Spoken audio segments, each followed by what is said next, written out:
আসসালামু আলাইকুম। প্রিয় দর্শক, আপনারা সবাই নিশ্চয়ই এর মধ্যে জেনে গেছেন বেগম খালেদা জিয়া ইন্তেকাল করেছেন। ইন্না লিল্লাহি ওয়া ইন্না ইলাইহি রাজিউন। আজ ভোর ৬টায় এভার কেয়ার হাসপাতালে ওনার মৃত্যু হয়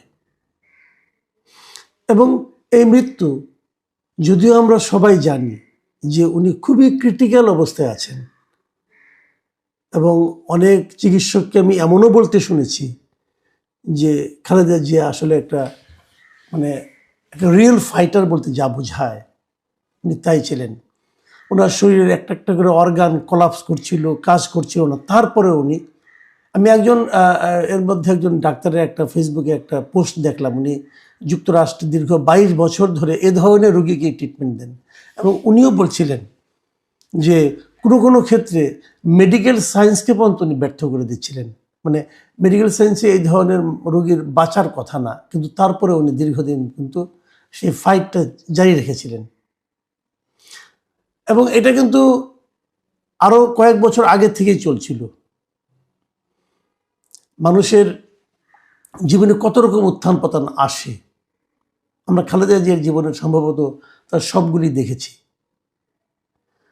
উনি একদম গৃহবধূ ছিলেন, একদম গৃহবধূ থেকে উনি প্রধানমন্ত্রী হয়েছেন। উনি রাজনীতিতে আসতে চাননি, কিন্তু সেই সময়টা আমার মনে আছে, আমি তখন ইউনিভার্সিটির স্টুডেন্ট ছিলাম। রাজপথে আমি খালেদা জিয়াকে খুব কাছে থেকে দেখেছি এবং উনি গৃহবধূর মতোই ছিলেন, সাধারণ মানুষের সঙ্গে মিশতেন এবং আমি দেখতাম যে অবস্থান ধর্মঘট হতো, উনি রাজপথে এই রোদের মধ্যে একটা পত্রিকা বিছিয়ে হতে বসে থাকতেন। আমার নিজে চোখে দেখা এগুলো। সেখান থেকে উনি প্রধানমন্ত্রী হয়েছেন এবং অনেক কিছু করেছেন। আমরা যদি ওনার জীবনটাকে একটু দেখি, আপনারা দেখবেন 1945 সালে ওনার জন্ম, 91 সালে উনি প্রধানমন্ত্রী হয়েছেন।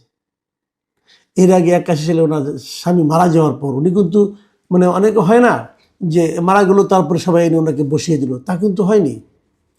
81 সালে ওনার স্বামী মারা গিয়েছে, উনি দলের দায়িত্ব নিয়েছেন 84 সালে। এর মধ্যে বিচারপতি সাত্তার ছিলেন বিএনপির চেয়ারম্যান। উনি প্রথমে মেম্বার হয়েছেন, তারপরে ভাইস চেয়ারম্যান হয়েছেন, তারপরে উনি দলের দায়িত্ব নিয়েছেন, সেটা 1984 সালে। এবং তারপরে 6 বছর পর, 6 না 7 বছর পর নানা রকম টর্চারের মধ্যে উনি ছিলেন, কিন্তু গৃহবন্দী ছিলেন, অনেক কিছু ছিলেন। তারপরে একটা গণ আন্দোলনের মাধ্যমে এবং তারপর একটা গণতান্ত্রিক প্রক্রিয়া নির্বাচনের মাধ্যমে এদেশের এ পর্যন্ত যতগুলি নির্বাচন হয়েছে, আমার বিবেচনায় সবচেয়ে ভালো নির্বাচনটা হয়েছিল সেই 91 সালে, যে নির্বাচনে উনি নির্বাচিত হয়ে ওনার দল সহ উনি প্রধানমন্ত্রী হয়েছেন এবং ওনার ক্ষমতায় গিয়েছিলেন 91 সালে।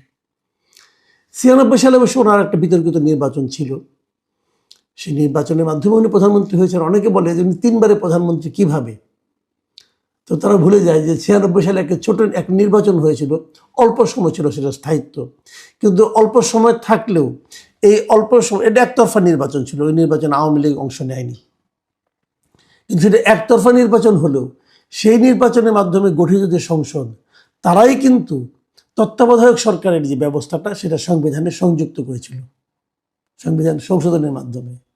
কাজে এটাকে আপনি যদি একদম উড়িয়ে দেন, তাহলে তো সেই তত্ত্বাবধায়ক সরকারের অন্তর্ভুক্তিটাই আপনার কিন্তু গুরুত্ব পায় না।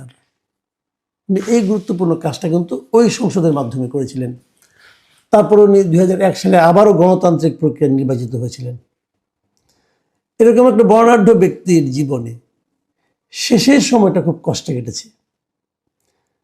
যে দুটো মামলায় ওনাকে জেল দেওয়া হয়েছিল, সেগুলো নিয়ে আলোচনা যত কম করা যায়, আমার মনে হয় বিচার বিভাগের প্রতি ততটা সম্মান দেখানো যায়। এভাবে যে বিচার হতে পারে ভাবাই যায় না। একজন সাবেক প্রধানমন্ত্রীকে যে সমস্ত কারণে, যে সমস্ত লজিক দেখে জেল দেওয়া হয়েছিল নিম্ন আদালতে, এবং বিস্ময়কর হলো উচ্চ আদালতে যে সেটা বেড়ে গিয়েছিল সাজার মাত্রা।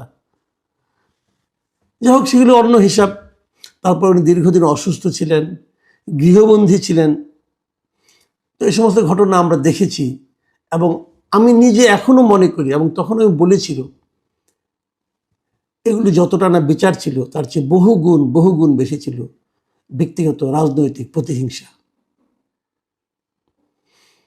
আমি বলবো বাংলাদেশের ইতিহাসে মানে ভয়ঙ্কর রাজনৈতিক প্রতিহিংসার শিকার যদি কেউ হয়ে থাকেন, বেগম খালেদা জিয়া হয়েছেন। তারপরে ওনাকে কখনোই আপোষ করতে দেখিনি। 2024 নির্বাচনেও কিন্তু ওনারা আপোষ করেননি, অনেক আপোষের প্রস্তাব এসেছিল, করেননি।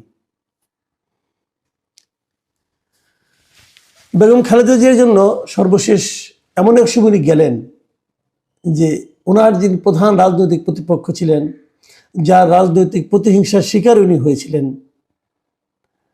তার রাজনৈতিক এবং শাসনতান্ত্রিক পতন কিন্তু বেগম খালেদা জিয়া দেখে গিয়েছেন। এটা হয়তো ওনার মনকে সান্ত্বনা দিয়েছে, শান্তি দিয়েছে কিনা আমি জানি না, কিন্তু উনি এটা দেখে গিয়েছেন।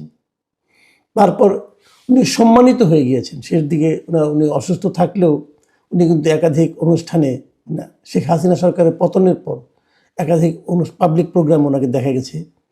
যদিও বলা হয় যে শেষবার যখন উনি সশস্ত্র বাহিনী দিবসের অনুষ্ঠানে গেলেন, এই যাওয়াটাই নাকি ওনার রোগ বৃদ্ধির কারণ হিসেবে অনেকে চিহ্নিত করেন, যে যাওয়াটা তার উচিত হয়নি, কিন্তু উনি তবুও গিয়েছিলেন। যদ্য শুনি যে উনি নাকি নিজের আগ্রহে গিয়েছিলেন।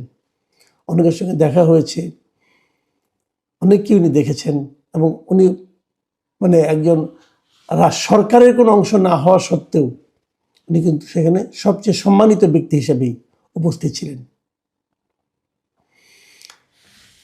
যাই হোক, উনি এমন একটা সময় গেলেন যখন নাকি আরেকটা জাতীয় নির্বাচন একদম সামনে, ঠিক 1.5 মাস পরে এক নির্বাচন হবে। এবং আমার কাছে একটু মানে অস্বাভাবিক লেগেছিল যে এই নির্বাচনে ওনাকে তার দল একাধিক আসনে প্রার্থী করেছে, এবং মনোনয়নপত্র দাখিলের সময় ওনার টিপসই নিয়ে মনোনয়নপত্র দাখিল করা হয়েছে। আইসিইউতে থাকা একজন লোকের টিপসই নিয়ে মনোনয়নপত্র দাখিল করার কী প্রয়োজন ছিল এটা আমি জানি না, কিন্তু এটা নিয়ে আমি গতকালকে একটা কন্টেন্ট করেছি। আমি মনে করি এই রাজনীতিটুকু ওনাকে নিয়ে না করলেও হতো। আমি ওনার দলের সমালোচনাই করছি এই ব্যাপারে। বেগম খালেদা জিয়াকে বিভিন্ন বিশেষণে অভিহিত করা হয়, দেশনেত্রী বলা হয়, অনেকে দেশনেত্রী বলেন, আপসীর নেত্রী বলেন, অনেক অনেক কিছু বলেন, তার দলের লোকজন বলেন। আমি মনে করি বাংলাদেশের রাজনীতিতে এই মুহূর্তে শেষ পর্যন্ত উনি বাংলাদেশের রাজনীতিতে একজন অভিভাবক হিসেবে ছিলেন। আমি বেগম খালেদা জিয়ার এই মৃত্যুতে আমি মনে করি বাংলাদেশের রাজনীতির অধ্যায়ে একটা বড় অধ্যায়ের অবসান ঘটল। বিএনপির যিনি প্রতিষ্ঠাতা জিয়াউর রহমান, ওনার পরিবারের থেকে এখন মাত্র আর একজন লোক অবশিষ্ট থাকলেন, তার পুত্র জনাব তারেক রহমান। খালেদা জিয়াকে কিন্তু জীবিত থাকাকালীনই তার কনিষ্ঠ পুত্র আরাফাত রহমান কোকর মৃত্যুকে সহ্য করতে হয়েছিল, এবং সেই মৃত্যু নিয়েও কিন্তু রাজনীতি হয়েছিল।